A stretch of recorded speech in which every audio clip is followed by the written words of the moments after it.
بسم اللہ الرحمن الرحیم۔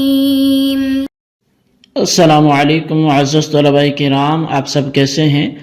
آج ہم نور الانوار کے سبق نمبر 274 کو پڑھیں گے۔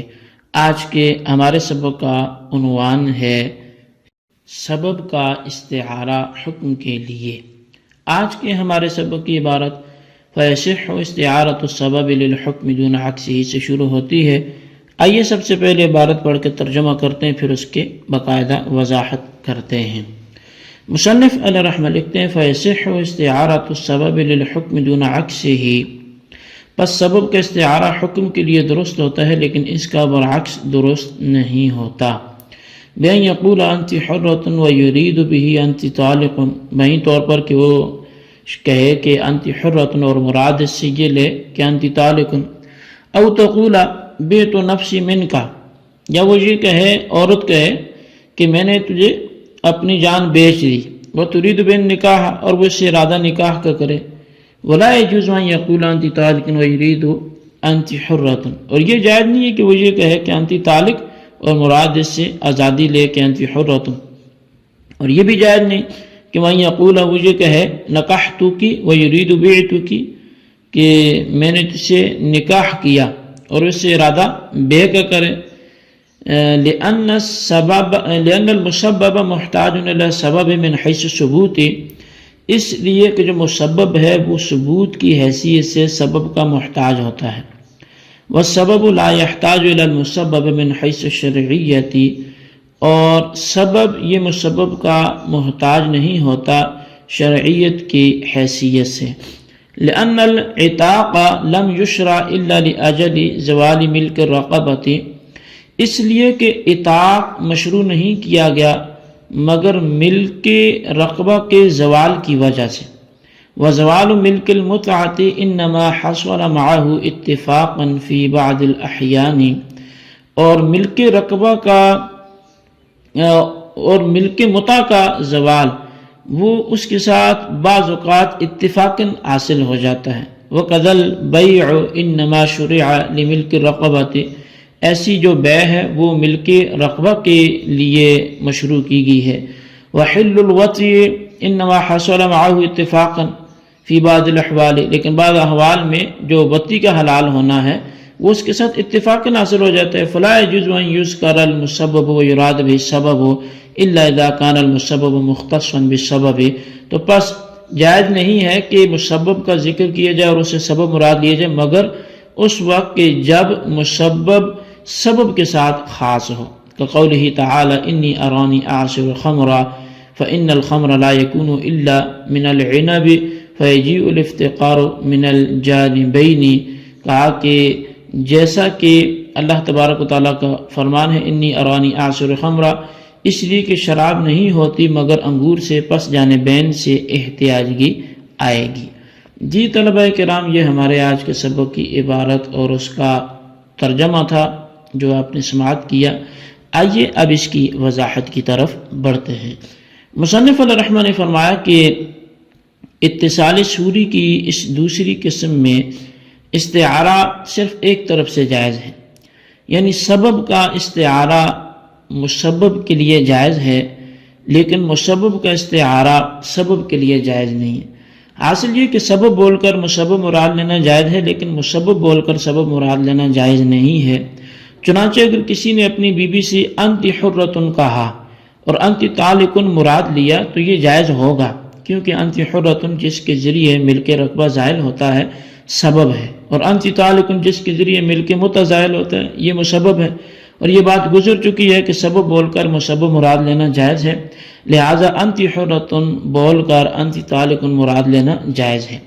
اسی طرح اگر کسی آزاد عورت نے کسی مرد کو مخاطب کر کے کہا بیعت نفسی منک، میں نے اپنے نفس کو تیرے ہاتھ فروخت کر دیا، اور اس سے نکاح مراد لیا تو یہ بھی جائز ہے،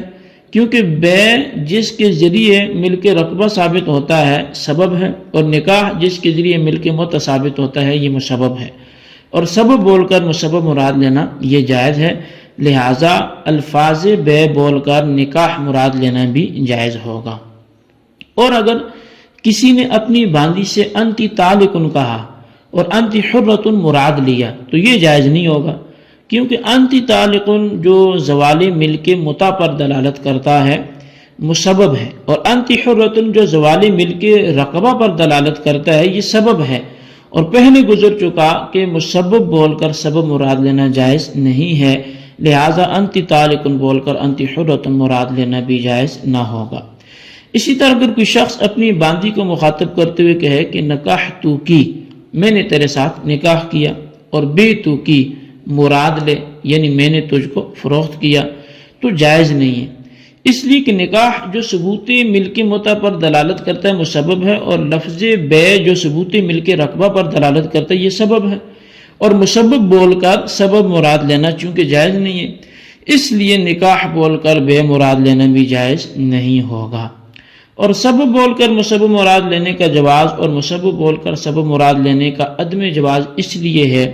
کہ مسبب اپنے ثبوت میں سبب کا محتاج ہوتا ہے، کیونکہ مسبب اثر ہے سبب کا اور سبب اس کا مؤثر ہے، اور اثر اپنے ثبوت میں مؤثر کا محتاج ہوتا ہے، پس ثابت ہو گیا کہ مسبب محتاج ہے اور سبب محتاج الیہ ہے، اور یہ بات گزر چکی ہے کہ محتاج الیہ بول کر محتاج مراد لیا جا سکتا ہے، لہذا اس قاعدے کی روشنی میں سبب بول کر مسبب مراد لینا جائز ہوگا، اور رہا سبب تو وہ اپنی مشروعیت میں مسبب کا محتاج نہیں ہوتا، یعنی ایسا ہو سکتا ہے کہ سبب تو مشروع ہو لیکن مسبب مشروع نہ ہو، مثلا الفاظ اطاعت صرف زوال ملک رقبہ کے لیے مشروع ہوئے ہیں اور ان کے ذریعے ملک متع کا زوال اتفاقی امر ہے، ہو بھی سکتا ہے اور نہیں بھی ہو سکتا، چنانچہ اگر غلام کے لیے لفظ اطاعت بولا گیا اور انت حر کہا گیا تو اس صورت میں زوال ملک رقبہ تو ہوگا لیکن زوال ملک متع نہیں ہوگا، اور اگر باندی سے کہا گیا تو زوال ملک رقبہ اور زوال ملک متع دونوں ہوں گے، بس ثابت ہو گیا کہ انت حر سبب جو زوال ملک رقبہ پر دلالت کرتا ہے مسبب یعنی زوال ملک متع کے بغیر متحقق ہو سکتا ہے، اور جب سبب مسبب کے بغیر متحقق ہو سکتا ہے تو سبب مسبب کی طرف محتاج نہ ہوا۔ اسی طرح الفاظ بے صرف ثبوت ملک رقبہ کے لیے مشروع ہوئے ہیں، اور ثبوت ملک متع یعنی وطی کا حلال ہونا ایک اتفاقی امر ہے، چنانچہ اگر مبی باندھی ہوئی تو ثبوت ملک رقبہ کے ساتھ ثبوت ملک متع بھی ہو جائے گا، اور اگر مبی غلام ہوا تو صرف ملک رقبہ ثابت ہوگا، ملک متع یعنی وطی کا حلال ہونا ثابت نہ ہوگا۔ بہرحال اس سے بھی ثابت ہوا کہ سبب جو ثبوت ملک رقبہ پر دلالت کرتا ہے مسبب یعنی ثبوت ملک متع کے بغیر متحقق ہو سکتا ہے، اور جب ایسا ہے تو سبب مسبب کا محتاج نہ ہوا، اور جب سبب مسبب کا محتاج نہیں ہے تو مسبب محتاج الیہ بھی نہیں ہوگا، اور جب مسبب محتاج الیہ نہیں ہوا تو مسبب بول کر سبب مراد لینا بھی جائز نہیں ہوگا، کیونکہ پہلے گزر چکا ہے کہ محتاج الیہ بول کر محتاج مراد لیا جاتا ہے، اور مسبب چونکہ محتاج الیہ نہیں ہے اس لیے مسبب بول کر سبب مراد لینا بھی جائز نہیں ہوگا۔ بہرحال یہ بات ثابت ہو گئی کہ مسبب بول کر سبب مراد لینا جائز نہیں ہے، لیکن اگر مسبب سبب کے ساتھ خاص ہو تو اس صورت میں مسبب بول کر سبب مراد لینا بھی جائز ہے، کیونکہ اس صورت میں سبب علت کے معنی میں ہوگا اور سبب اسی مسبب کے لیے مشروع ہوگا، اور جب سبب علت کے معنی میں ہے تو مسبب معلول کے معنی میں ہوگا، اور یہ بات پہلے گزر چکی ہے کہ معلول بول کر علت مراد لینا جائز ہے، لہٰذا مذکورہ صورت میں مسبب بول کر سبب مراد لینا بھی جائز ہوگا۔ اس کی مثال جو ہے وہ حضرت سیدنا یوسف علیہ السلام کے قید خانے کے ساتھی کا قول کہ انی ارانی اعصر خمرہ ہے، یہاں خمر سے مراد انگور ہیں، اور عنب یعنی انگور خمر کا سبب ہے اور خمر اس کا مسبب ہے، اور یہ مسبب ایسا ہے جو سبب کے ساتھ خاص ہے، کیونکہ خمر عنب ہی سے تیار ہوتی ہے، اور عنب کے علاوہ دوسری چیزوں سے جو نشہ اور مشروب تیار ہوتا ہے اس کو احناف کے نزدیک خمر نہیں کہا جاتا۔ بس جب اس مثال میں مسبب سبب کے ساتھ خاص ہے تو دونوں طرف سے احتیاجگی آئے گی، یعنی سبب مسبب کا محتاج ہوگا اور مسبب سبب کا محتاج ہوگا، اور جب اس صورت میں سبب مسبب کا محتاج ہے تو مسبب محتاج الیہ ہوگا، اور محتاج الیہ بول کر چونکہ محتاج مراد لیا جاتا ہے اس لیے اس صورت میں مسبب بول کر سبب مراد لینا بھی درست ہوگا۔ جی طلبہ کرام، یہ تھی ہمارے آج کے سبق کی عبارت، اس کا ترجمہ اور اس کی وضاحت۔ آج کے سبق میں ہم نے سبب بول کر مسبب مراد لینا اور مسبب بول کر سبب مراد لینا کب جائز کب ناجائز ہے، اسی حوالے سے گفتگو کی ہے۔ آج کے سبق کو اچھی طرح آپ سمجھیں، اس کے خلاصے کو اپنے رجسٹر پر لکھیں اور اس کو اچھی طرح تیار کریں۔ اللہ سے دعا کرتے ہیں کہ اللہ تبارک و تعالی ہمیں اچھی طرح سمجھنے اور یاد رکھنے کی توفیق نصیب فرمائے۔ آمین بجاہ نبی الامین صلی اللہ علیہ وسلم۔